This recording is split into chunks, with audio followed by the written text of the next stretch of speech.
Today is an extraordinary day, as we are honored to welcome Steve Erlanger, Taft graduate from the class of 1970, to speak in the same room he sat in many years ago. Mr. Erlanger is one of the world's most respected journalists, and he embodies the motto of the school. He has served our world with powerful, brave, and informed journalism. At Taft, Mr. Erlanger was the head monitor of the school, wrote for the Papyrus for 3 years, and was editor-in-chief his senior year, a varsity football player, member of Mask and Dagger, and cum laude recipient. After graduating from Taft, he attended Harvard University, and in 1974, graduated magna cum laude with an AB in political philosophy. Erlanger was a teaching fellow at Harvard from 1975 to 1983. Concurrent with this assignment, he was an editor and correspondent for the Boston Globe beginning in 1976, and he was the European correspondent based in London from 1983 to 1987. He joined the New York Times in 1987, was honored twice with a Pulitzer Prize, and has been the Times envoy to the world for the past 30 years. Having traveled to 120 countries and serving as bureau chief in London, Paris, Jerusalem, Berlin, Prague, Moscow, and Bangkok. Mr. Erlanger is currently the New York Times chief diplomatic correspondent in Europe and joins us from Brussels. We are lucky to have Mr. Erlanger speak to us today. Before he begins, Mr. McMullen will offer brief remarks and award Mr. Erlanger with the Horace Dutton Taft Alumni Medal, the school's highest alumni honor, given each year to the person whose life best typifies the school motto, not to be served but to serve.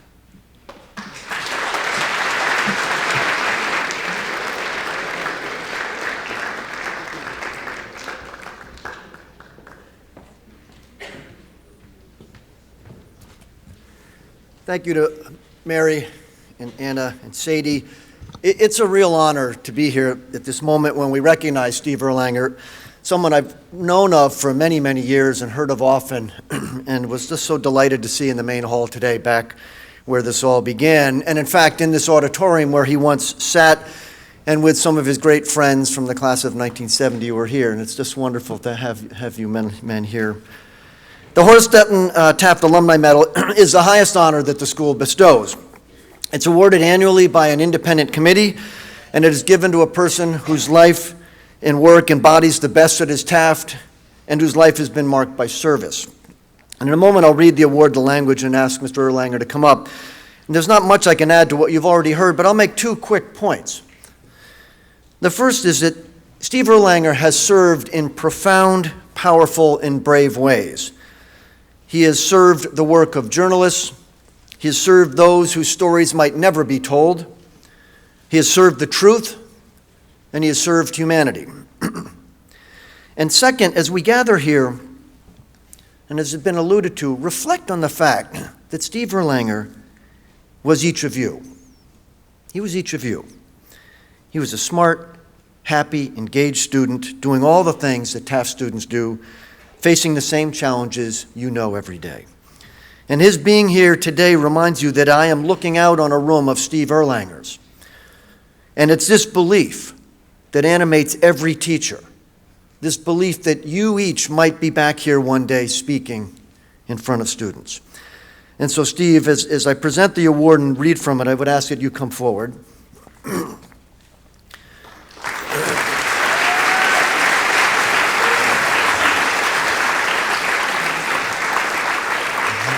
The award reads this way. The award reads, "Signs of your many gifts were apparent early. A 1970 cum laude graduate of Taft, highly respected head monitor, then magna cum laude and Phi Beta Kappa distinctions earned at Harvard. After graduation, you immediately began reporting for the Boston Globe and teaching at Harvard University, and then the New York Times called. There you have been among the most distinguished and traveled journalists covering major international crises ever since. You have given voice and perspective to the Iran Revolution, solidarity in Poland, the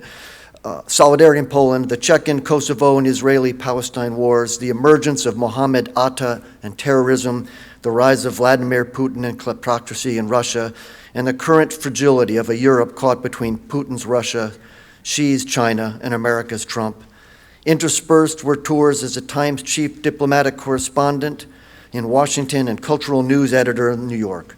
For the depth and profound insights of your reporting, you have been recognized by the French government for the Legion d'Honneur, by the German Marshall Fund's Peter R. Weitz Prize, by the American Society of Newspaper Editors, and with American Pulitzer Prizes in both 2002 and 2017.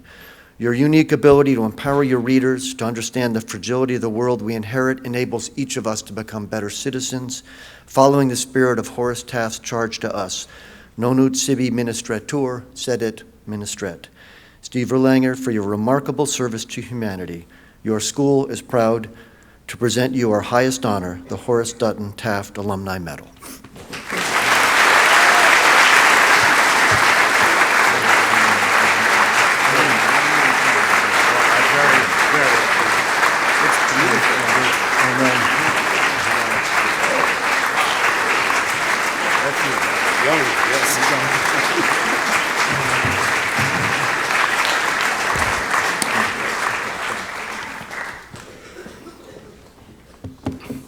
Well, now I feel I've heard my obituary. I'm really thrilled to be here. I think it's been 45 years since I've been back. I think I came to my 5th reunion, and that's been it. And it is a great honor, and I just want to thank everyone involved, including the committee. And I'm so pleased to see my classmates here. It makes a big difference to me. I must seem ancient to you, but of course in our hearts we're always youthful. And this place brings back smells and textures and memories that are not so different from your own, I imagine. But in a way I hope that is not familiar to you, at least not yet. Bingham Auditorium reminds me of death. Not death from boredom, though I sometimes feared that, as I fidgeted in my seat. As a student, I enjoyed Mask and Dagger and my amusing, cynical classmate, Robert Foreman, who ended up running a theater in his hometown of Atlanta. I was helping him and others strike a set very late one Saturday night in the autumn of my senior year. The stage floor was open to the storage area below when a young man named Bill Waldron tripped and fell and broke his head on the concrete floor. Billy was 15, one of those golden, shimmering boys who liked to sneak an illegal cigarette and was bound in his life to break many, many hearts. It's not that I hadn't come across death. An early classmate and carpooler of mine, another Steven, died of leukemia in our first year. But in a way, he just disappeared. But Billy Waldron was there in front of me, motionless, barely breathing, brain dead. And it was horrible, of course, and also fascinating. And as editor of the Papyrus, it was a story we had to do. And it was made still more tragic when one of the school's best teachers, William Sullivan, known as Sully, died suddenly days later. We had to pull these two shocking deaths together in a way that would be both accurate and appropriate, that would capture the broken spirit of this school. So I could bury my feelings into the story, into journalism. For good or ill, I've done that much of my life. And we turned out what I still believe was an excellent edition of the Papyrus. But Bill Waldron's death was also an early revelation to me of how fragile life is, how easily we break, how thin is our carapace of skin and bone. I saw that a lot covering wars in various places, astounded by the impact of conventional artillery and bombing, seeing bits of what used to be human hanging weirdly from the branches of blasted trees. I remember once in Israel covering a suicide bombing on a bus, and the Israeli security people, always sensitive to the New York Times, gave me a sort of private tour of all the wreckage before they'd moved anything. One senior commander pointed out to me, trying to shock, I think, the undamaged head of the suicide bomber lying in the aisle. "It's easy to identify them," he said. "The heads pop off like corks." But perhaps to his disappointment, I'd seen it many times before. Our heads are attached to the rest of us by so little, and so in a way is our consciousness and our humanity. So one of the simple points I want to make to you this morning is just this: life is fragile, death can be random. You think you know this, but later you will know it more concretely. But it's good to remember it now as you begin to make your choices. Montaigne, the superb French essayist whose work I hope you will read, wrote of the great and difficult task of being honest, at least with yourself. One should go to sleep with one's emotional and worldly accounts in balance, he suggested. That's good, if almost impossible, advice. Still, I mention him because I came to him when I myself almost died. As a young journalist for the Boston Globe, all of 25, I was in Canada to report on the Québécois movement when I was shot in a hotel corridor. I think it was a mugging that went wrong, but in those highly partisan days in Canada, when Justin Trudeau's father was prime minister, there was enormous journalistic explanation and speculation about who had shot me and why. It was a big story for the tabloids, especially in a country that prided itself on gun control.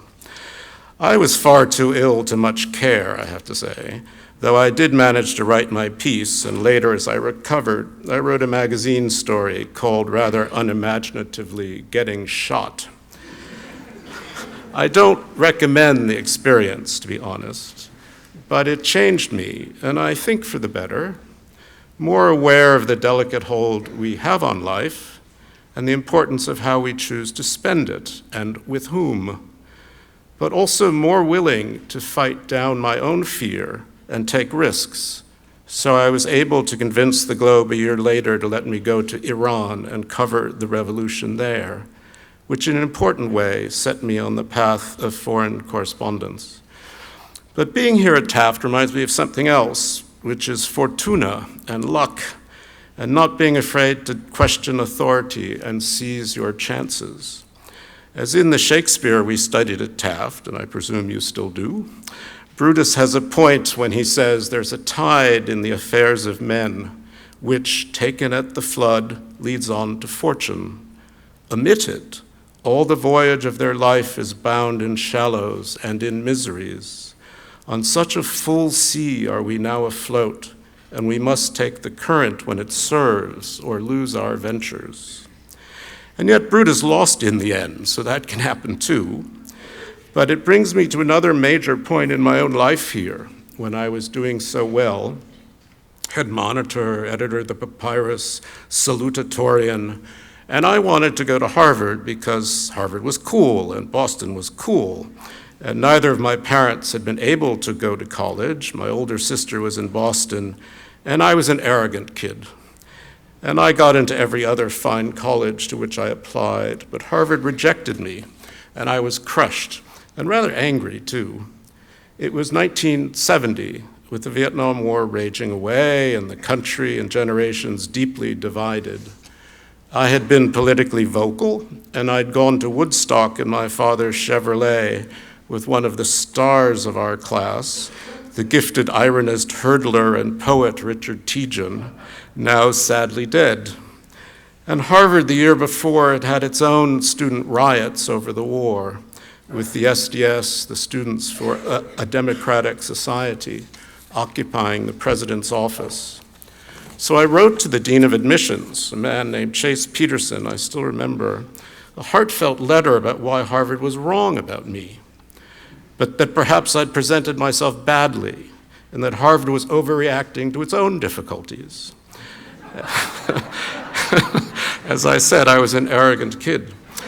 And no doubt I was aided by a letter of support from John Estey, Taft's headmaster, and Harvard decided to let me in. Did it alter my life? Who knows? I know I would have gotten a fine or better education elsewhere, but I think it made a difference because I loved the thrum of a bigger city And I could meet journalists who had come for a year in mid-career to Harvard's Nieman Foundation, many of them straight from the Vietnam War. And they took me up, and I found a career that seems to have suited me. So that's the other banal and simple lesson I have for you today. Be skeptical of authority, conquer your fear, trust in yourself, think hard about your choices. And that brings me back to Montaigne. Stefan Zweig once wrote of him, Montaigne helps us answer this one question: how to stay free, how to preserve our inborn clear-mindedness in front of all the threats and dangers of fanaticism, how to preserve the humanity of our hearts among the upsurge of bestiality. I've seen enough of the worst in my life, and perhaps America has too, but looking out at you, I'm open to the optimism of your generation, despite all the difficult challenges that face you. And as I said, death is abstract to you now, as it should be. But I remember being in the midst of the largest Commonwealth World War I cemetery at Tyne-Cot in Belgium, near the slaughterhouse that was Ypres in that meat grinder war. There are nearly 12,000 soldiers buried in that one place, most of them not much older than you. It's a beautiful place that prompts contemplation, and it reminded me then, and again as I look out at you, in this Taft that is yours and that I once knew, of the words of the British historian Trevelyan. The dead were and are not, he wrote in his autobiography. Their place knows them no more, but is ours today. Yet they were once as real as we, and we shall tomorrow be shadows like them. So I thank you so much for your patience with these memories and with these simple thoughts. And I wish all of you so much happiness and good fortune. Thank you very much.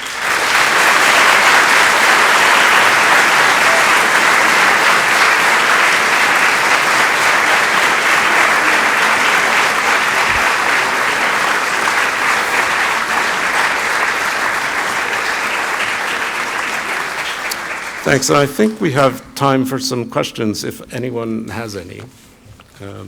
I'm here for you. Pretend it's Ask Me Anything from Reddit.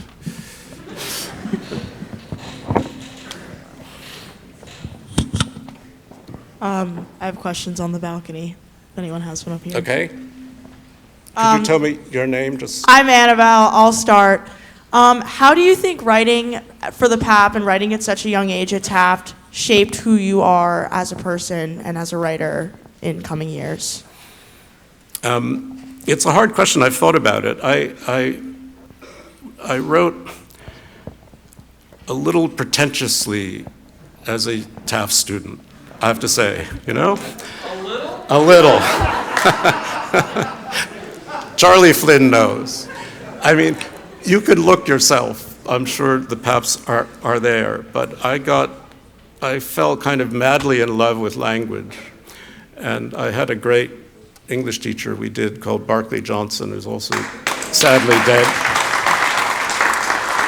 who was both inspiring because he was so goofy and enthusiastic, he was all over the place, but he loved literature and he loved kids who cared about words. So I think it made a big difference to me. It also made a difference because deadlines actually matter. One has to learn deadlines. And also it was a lot of fun those days. I mean, it was all on typewriters and we had galleys and we actually had to paste up the pages, and it just taught me quite a lot, and it taught me how to copy edit it, which was greatly useful. So my point is really, if you want to learn to write, keep writing and try to let someone who knows better than you what good writing is tell you honestly where you're going wrong. But you know, it's not a profession, journalism, so much. It's kind of more like a craft, and you have to work at your craft. That's all I would say. Thank you so much. Thank you. Anybody else? I can't see, so you'll have to raise your... Peter. Okay. How much would you say we have to stand up to authority? I'm sorry, could you repeat that? I'm Bo Sansing, and I was wondering, how much do you think we should stand up to authority?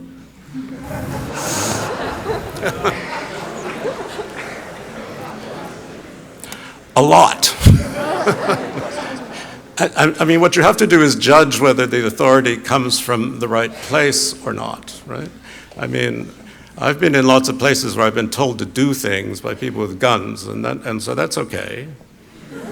I'll do that. But, you know, if I'm being told something that makes no sense to me, I will find my way around it. I mean, one of the nice things about journalism, I have to say, is we're protected in America by the Bill of Rights, which makes us unusual. So it's easier for us to challenge authority. It's harder if you're in Russia, or if you're in Poland, or if you're in China. It's almost impossible. But we do have protection, and one of my favorite lines about journalism, there was a great New Yorker correspondent during World War II called A.J. Liebling, who was also their press critic. And he said, the job of journalism is to comfort the afflicted and afflict the comfortable. And as a little line, I think that works very well. And part of the point of afflicting the comfortable is saying no when you know it's wrong. Hi. Hi. Do you think it's more important to be proud of the work you publish or for people to read the work you publish? And do you think there's a happy compromise you can find in between? Well, I'd like not to think those are contradictory. But I do remember when I first joined the New York Times, I worked for a year on Metro before I went abroad. And we then had a Metro section, so it was in print and everything. And I would ride the subway, and I could see someone reading an article of mine, which was kind of creepy, and then quickly turning the page. And that was humbling, but you know, you can't be everything to everybody. I do think one should try to write as well as possible, and we have editors who sometimes work against your ability to write as well as you can, but who sometimes, as I've said, can save you from tremendous error. The nice thing about the New York Times in a way, but also the bad thing, is it's got a lot of editors. So you have to kind of winnow your way through. At this point in my life, I have a certain degree of respect inside the place, but it's not total. Though I was very honored during the Kosovo War, which must seem like really ancient history to you, only it was 1998, 99. I stayed in Belgrade and Kosovo during the war and didn't leave, like as most Westerners did. So it was kind of bizarre to being bombed by your own country, though it bombed pretty carefully, I have to say, and to be kind of seen as someone who was reporting the views of the enemy, the other side. But at the same time, you found ways to kind of work around just to be able to stay, not to get thrown out, and to get into Kosovo during the war, which was very difficult. But I basically bring it up because it was one of the great honors of my life, almost comparable to this one, when the editor of the New York Times, Joe Lelyveld, who actually hired me, ordered the copy desk for the period of the war not to change a single word of what I filed. And that has never happened since. It'll never happen again, but you know, was an incredible honor. So yeah, I don't think it's contradictory. We're going through, in a general way, I mean, my newspaper is an elite newspaper, but you know, Facebook has done its best to kill off most regional newspapers, and yet we now have more than 6 million subscribers. I mean, 6 million people who actually pay every day to read us, and not all of them are doing it just for the crossword or for the food, though some of them are. So our reach is huge. It's much more global than it ever used to be. So in a way, more and more we're writing for different audiences. And there is an audience for what I write that I do know. So I don't feel I have to please everybody. But if a story, sometimes it's accidental, but if a story gets 100,000 page views or something, that's great. Some of them get 10,000 page views, and it's not always because of the quality. Sometimes it's about when it got posted and who was interested and what else was going on and so on and so on. So one learns not to take it too personally, put it that way. And anybody else? Hi, I'm Liana. I'm down here. Okay. I'll stand up. Okay, I'll Okay, stand yeah, up. please. Thank you. I was just wondering, you've been There across you the are. world and had tons of different experiences and seen a lot of different wars and incidents. Is there one that really had a profound impact on you, or one that was really difficult emotionally or mentally to write about? Honestly, they're all difficult emotionally to write about, but I've learned to be cold. That's not an easy thing to do. I've learned, it may sound harsh to you, but being a victim is a tragedy, but it doesn't mean you're correct. Sometimes people die for no reason at all. Sometimes they die in the wrong cause. Sometimes they die just because they were unlucky. So none of them are very easy. I think the most difficult for me, this may seem ages, was the first Chechen war, which was, if I probably should explain, under the new Russia after the Soviet Union fell apart. I was based in Moscow, and Boris Yeltsin, who was the first president of this Russia, thought he would divert public criticism and go to war in Chechnya. The Russians despise Chechens for the most part. They're from the Caucasus, they're darker, they're known as thieves, they're thought of as a sort of mafia. Chechen mafia tends to go together in many Russian minds.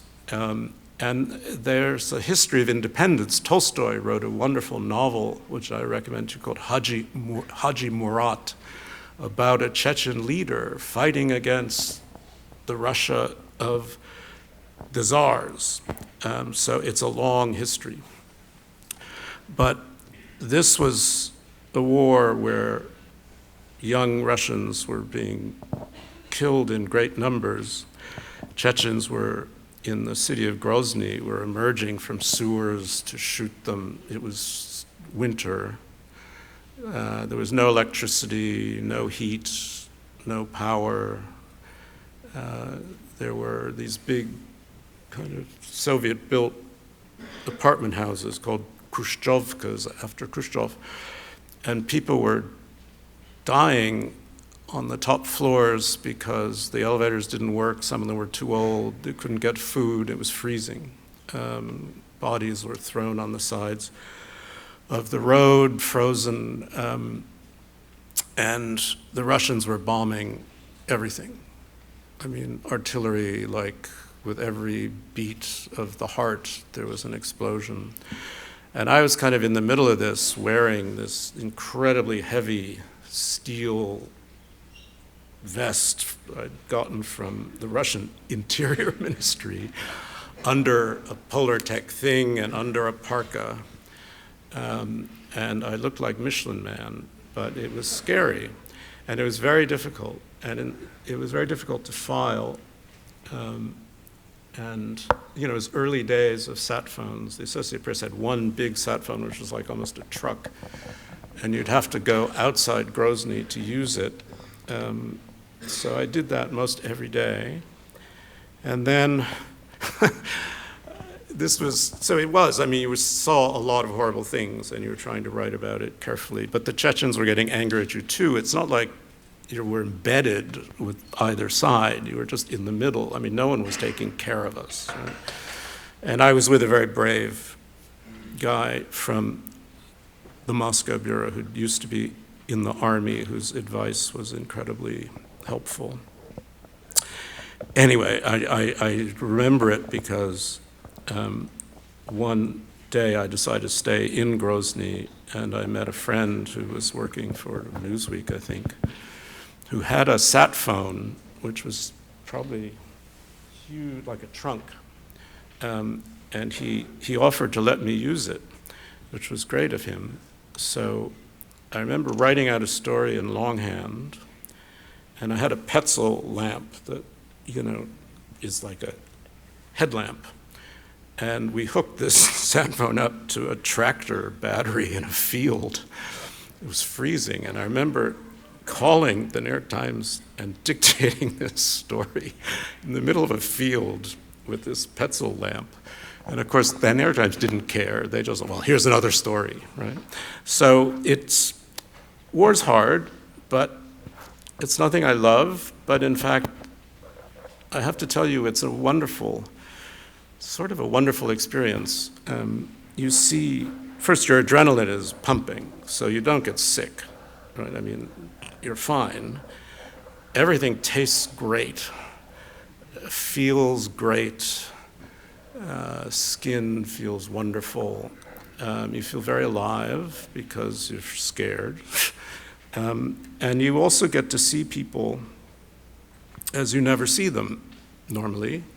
I mean, if you believe in Freud's metaphor for the self, right, the id, the ego, and the superego. The id is this boiling interior thing that, is full of desire and ugly things and wonderful things too. And of course, the ego is what we think of ourselves, our personality, and the superego is what we show to the world, right? I mean, it's what you're showing me, what I'm showing you. It's how we behave with others. And in a war, the superego, it's like it's burned away. It's gone, right? I mean, you see people mourning children, mourning a cow, mourning their house, wounded, and they're not even aware of you. And it's instructive, frankly. It's really instructive. So I wouldn't recommend it, but I'm glad that I've seen it. How are we doing on time? Are we okay? We have one on the balcony. Okay. Thanks. My name is Julian, and I was wondering if there's one author that's influenced your writing, who would that be? And that's a very tough question, I know, but if you could just pick one. Oh, God.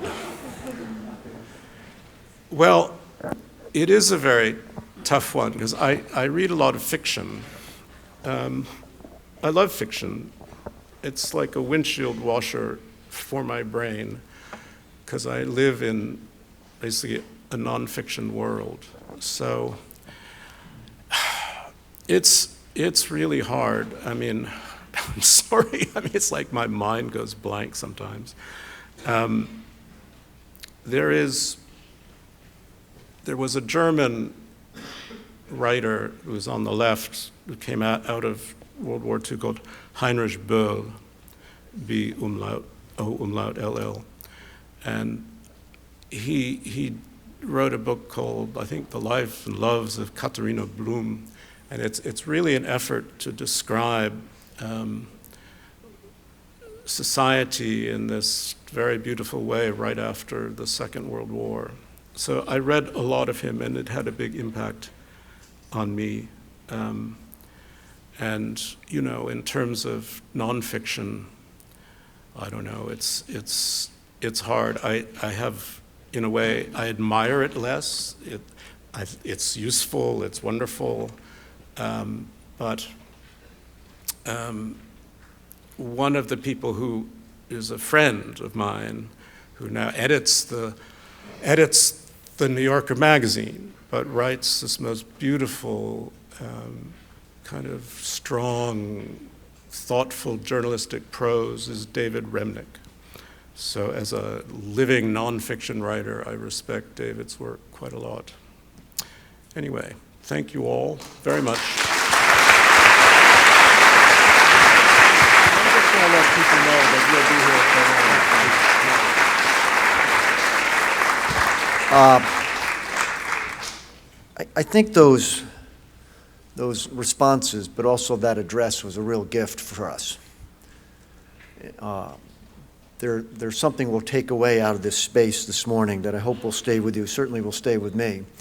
For those of you, if you'd like to meet Mr. Erlanger, or if you have a question, please feel free to stay here after this and come forward. For the rest of you, we're excused and adjourned, and I hope you have a great day. And again, many thanks to Mr. Erlanger.